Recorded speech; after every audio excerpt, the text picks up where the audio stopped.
Right now at noon, at least one person is dead after a string of tornadoes hit part of the Midwest.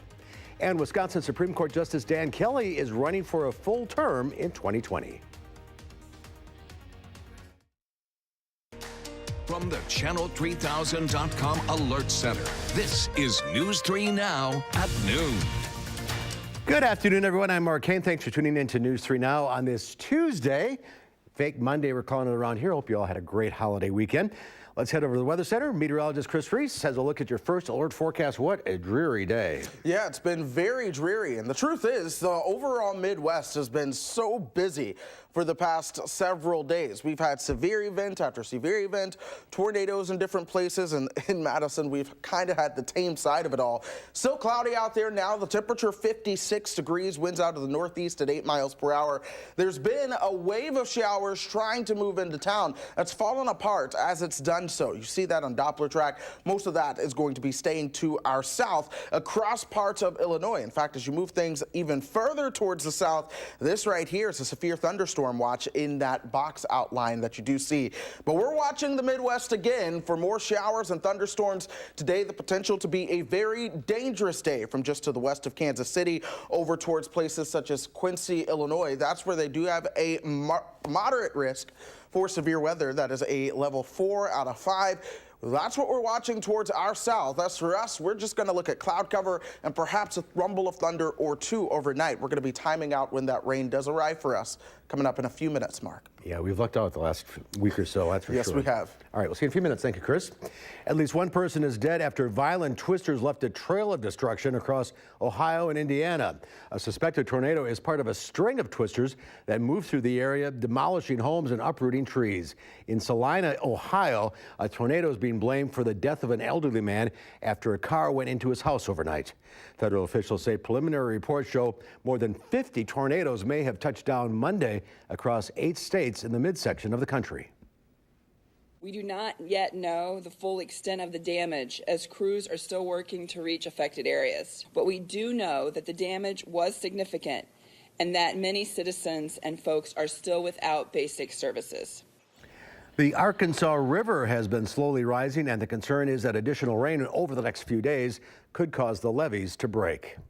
An investigation is underway in Grant County after a 15-year-old died in a construction accident. The Grant County Sheriff's Department says it happened at a construction site on Old Highway Road near US 151 in Paris Township. Investigators say several people were disassembling a concrete silo when a large chunk fell about 50 feet and hit 15-year-old John Keganey in the head. He was transported to the hospital where he died from his injuries. A Madison man is facing his second OWI charge following a crash that left the village of Windsor without power. Dane County deputies responded to a crash around 1 this morning on Northtown Road, south of Gray Road in the village of Windsor. Deputies arrested 23-year-old Francisco Ortega for operating while intoxicated, second offense. They say Ortega failed to negotiate a curve and went off the road before hitting a power pole. Deputies say Ortega was taken to the hospital but is expected to be okay. A conservative Wisconsin Supreme Court justice is announcing plans to seek a full 10-year term to the court in 2020. Justice Dan Kelly says he's been energized by people who were excited with the election of conservative Justice-elect Brian Hagedorn earlier this year. Former Governor Scott Walker appointed Kelly to the court in 2016. The state's highest court will have a 5-2 conservative majority when Hagedorn joins in August. A win for Kelly in 2020 wouldn't change that majority. Marquette University Law School professor Ed Falone and Dane County Circuit Judge Jill Karofsky are announcing that they are running for Kelly's seat. The Supreme Court has weighed in on another abortion case. This time, the court is allowing part of an Indiana abortion law to stand, but another part that lower courts declared unlawful will not go into effect. Natalie Brand is at the court with a look at the ruling and what this could mean for the wave of bills being passed in states around the country. The Supreme Court weighed in Tuesday on part of an Indiana abortion law meant to make it harder for women to receive some abortions. The justices let stand a lower court ruling that Indiana cannot ban abortions performed because of fetal disabilities or because of the sex or race of the fetus. However, the court sided with the state law, which says aborted fetuses can no longer be disposed of as medical waste. They have to be cremated or buried. Then Governor Mike Pence signed the bill into law and stood by it even after the initial court decision declared it unlawful. I will continue to stand for the sanctity of life for the unborn, especially for those with disabilities. The Supreme Court will likely see more abortion cases come their way as states across the country pass laws restricting when abortion can be performed. Louisiana could pass a law as soon as today that would ban abortions outright after 6 weeks. People have seen in the news these 6-week abortion bans are being passed across the country. It's a strategy to undermine Roe, to make abortion illegal in the entire country. 8 states have passed more restrictive abortion laws this year. 5 have already passed so-called heartbeat laws, which ban abortions after 6 to 8 weeks. And Alabama passed a near total ban on all abortions, even in cases of rape or incest. Natalie Brand, CBS News, the Supreme Court. And Louisiana's Democratic Governor John Bel Edwards said that he will sign that state's abortion bill into law if it's passed. It's opening night at the Duck Pond tonight as the Madison Mallards season gets underway. The Mallards will battle the Kokomo Jackrabbits tonight. First pitch 6:05. Gates open at 5:05. We'll be live from the Duck Pond tonight and have highlights from the game tonight at 10. And there's more to come on News 3 Now at noon. Up next, we'll see what Howard's working on in the Mr. Food Test Kitchen. We've got a clever way to use up some of those holiday leftovers. And the best part, the way we're making them, no one will even recognize them.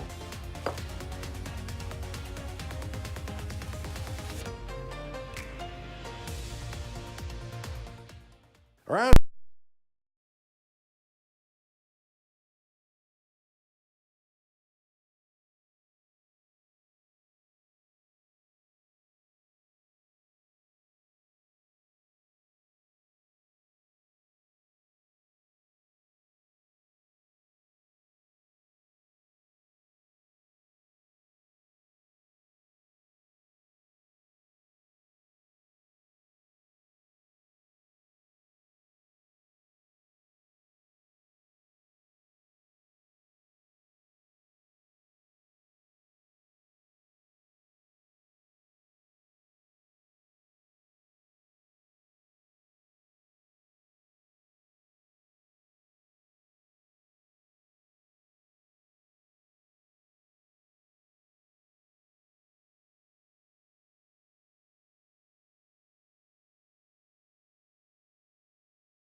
I hope you had a relaxing long weekend.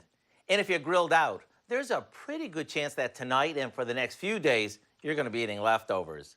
And if those leftovers include chicken, we have a way to turn it into some truly amazing ham pies. We start by cutting a refrigerated pizza dough into squares and spreading half of each one with some cream cheese that we season with a bit of cumin and chili powder. On top of that goes some shredded cooked chicken. Like I said, that can be leftover chicken, a rotisserie chicken, or from a couple of cooked chicken breasts. We top that with salsa that we mix with corn before finishing it off with some shredded Mexican cheese. Now we fold these in half to make what looks like turnovers and seal the edges by pinching the dough together with a fork before baking these off. There you have it. Let me tell you, we haven't found anyone who doesn't love these. Between the filling, which is yummy delicious, and the golden pizza crust, what's not to love? And like we do with all of our recipes, we posted the recipe for our Tex-Mex hand pies online so you can make them for dinner as soon as tonight. I'm Howard with Kelly in the Mr. Food Test Kitchen, where today we found a super easy way for you to say, ooh, it's so good. These are good. All right, Howard, thank you. There's more to come on News 3 Now at noon. Up next, a gloomy Tuesday across the area. Meteorologist Chris Reese will have your first alert forecast when we come back.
Let's check Wall Street at the noon hour. The Dow Industrial's up 33 points, the NASDAQ 37, and the S&P 500 up 5. Let's check in now with Q106 Farm Director Pam Yankee on this Tuesday. Feels like a Monday, and you had the first farm breakfast of the year.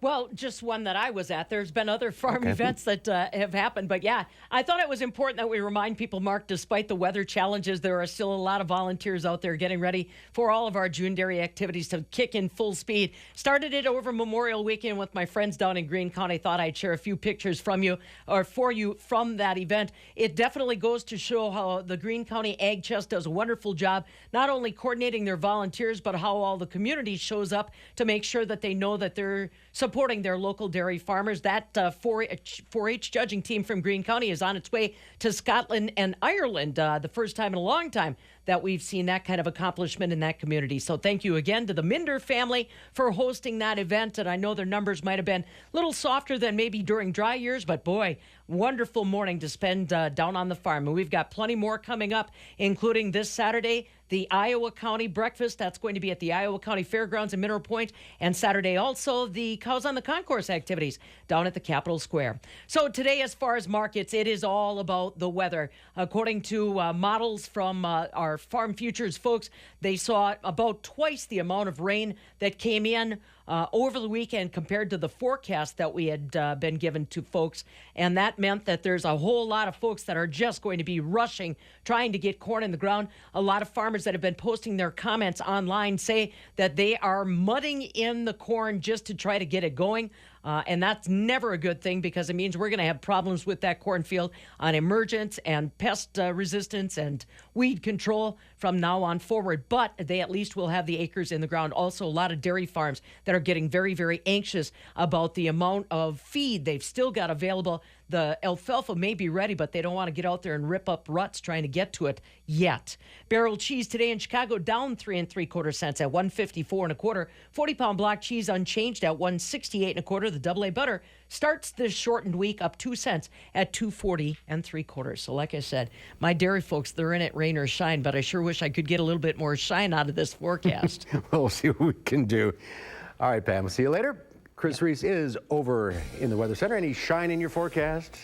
Yeah, there actually is some shine in the forecast, Mark. I've been looking at our extended pattern, and hopefully you guys like what I have to say. But let's go ahead and start with what is out there right now. Of course, folks, it's been cloudy all day long. We've seen the clouds really seemingly for an extended period of time, especially throughout the month of May. There are very few days that it did not rain. And so it's just another day in May at this point. 56 degrees. Winds are coming out of the north and northeast at about 6 miles per hour. Notice a lot of us are seeing those temperatures into the 50s and 60s.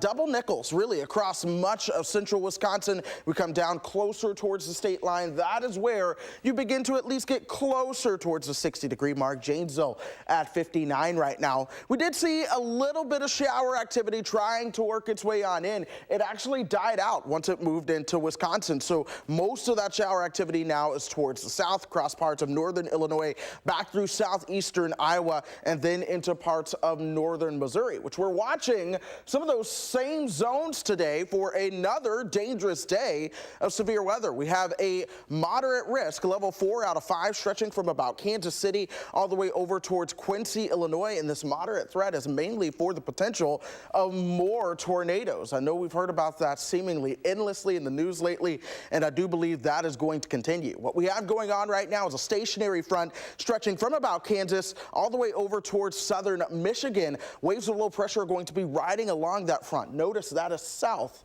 of us. If a wave of low pressure passes to your south, it's going to be hard to get severe weather out of that, but you can get rain out of that, which of course is what we're going to be tracking going through the rest of this afternoon. The cloud cover out there right now. Again, folks, get used to that cloud cover going through the rest of today. It's going to be sticking around. Here we are once you get towards 11 o'clock. Notice the shower chances do exist. Most of those shower chances, I do believe, are going to stay closer towards the state line tonight. We'll see those temperatures mainly in the 50s for your overnight lows. Waking up on Wednesday, expect more cloud cover to be around. I do think we may see at least a few peaks of some sunshine into the day on Wednesday. I also can't rule out another isolated chance of a shower. Temperatures are going to warm up, though. We're talking low 70s for your temperatures on Wednesday. And then Wednesday night into Thursday, pay attention to what's moving in from the west. Again, I won't be able to rule out the possibility of a thunderstorm, but I don't expect them to be severe. And the good news is I'm not expecting the rain to be overly heavy as well. The model trends have been going downward on the rainfall amounts for tonight into tomorrow. A lot of that heaviest rain is probably going to fall just south of the state line. Of course, that's bad news for them, but we do want to be drier. And speaking of drier, I do think our pattern is going to be able to show us that as we go through the next couple of weeks. Here's the deal. Our overall jet stream has been cooler in the west, warmer in the south and east, and that's made a lot of systems work their way into the upper Midwest. But I think we're going to get in on a little bit of a pattern switcheroo. Things are going to be a lot warmer towards the west, some cooler weather on the north and east, and that pattern that we've had with all these lows coming in from the Pacific, well, that's just not going to be able to exist. So we can say goodbye to that. Warmer air will continue to build across the western part of the country. That's going to keep most of our systems coming down out of Canada. So when it does rain, they're going to be more so light rain events instead of the overly heavy rain events. So in the next 6 to 10 days, while we do have a small probability of above average precipitation, once we extend that into the next 2 weeks per se, watch how that begins to move towards the south, and eventually we begin to get rid of that abnormally heavy precipitation that we have seen as we've gone through the past couple of weeks. The alert day for today, it's still on the graphic. I left it there intentionally just so I could make a note to everyone that we have decided to drop the alert day from the forecast since it no longer looks like we will be seeing that severe weather. But folks down south, it could be a pretty dangerous day. Yeah, day after day for those folks. Oh, absolutely. Yeah. All right, thank you, Chris. There's more to come on News 3 Now at noon. Up next, dietitian Michelle Schwader is here answering your health and diet questions. The number to call, 270-9933. We'll get to your calls from Michelle right after this. WISC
Dietitian Michelle Schwader is here answering your health and diet questions. The number to call, 270-9933. Welcome to you.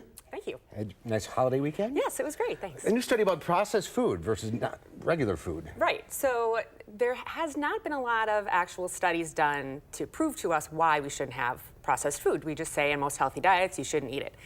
This study actually let people have either a processed or a whole diet and gave them the same amount of nutritional value, but then they could eat more if they wanted. And what they found was the people who were having the processed foods tended to eat up to 500 calories more a day, just because that's what they wanted to do. And they also ended up gaining weight because of that, almost 2 pounds a week at some points. And the people that were eating the whole foods ended up losing weight usually. So scientific proof. We're starting to get some. Non-processed food. All right, let's go to the phones. We will start with Vicki in Janesville. Hi, Vicki. Hi. Hi, what's your question? Well, I was just wondering, I don't know if this pertains to that, but if she knows anything about the keto diet, everybody says they're losing 20, 30 pounds a week, and there's a lot of ups and downs. But I'm a diabetic, and I just wondered if that would be a good thing for me to be on. It's a low-carb diet. Right, so it is becoming very popular. You're seeing more products come out in the stores that are made to be lower carb and more keto diet friendly. I would say with a condition like diabetes, I'd want to talk to your doctor to see if you're on insulin, because that would definitely make a difference. You're being treated with the medication, and so if you drop your intake of carbs, you'd want to make sure the medication would be adjusted to match that. But we have seen some pretty promising results when people go to a lower carb diet. And like I said about the processed foods, definitely your carbs should come from whole fruit and whole grains instead of more of the processed choices. Absolutely. And it's 20 pounds. It's not 20 pounds a week, but you're going to lose weight. Right, exactly. All right, let's go to, is it Dessa in Janesville? Yes. Hi, what's your question? Yes. Go ahead. Wow, I got through. Yay. I'm a cancer patient of 7 years.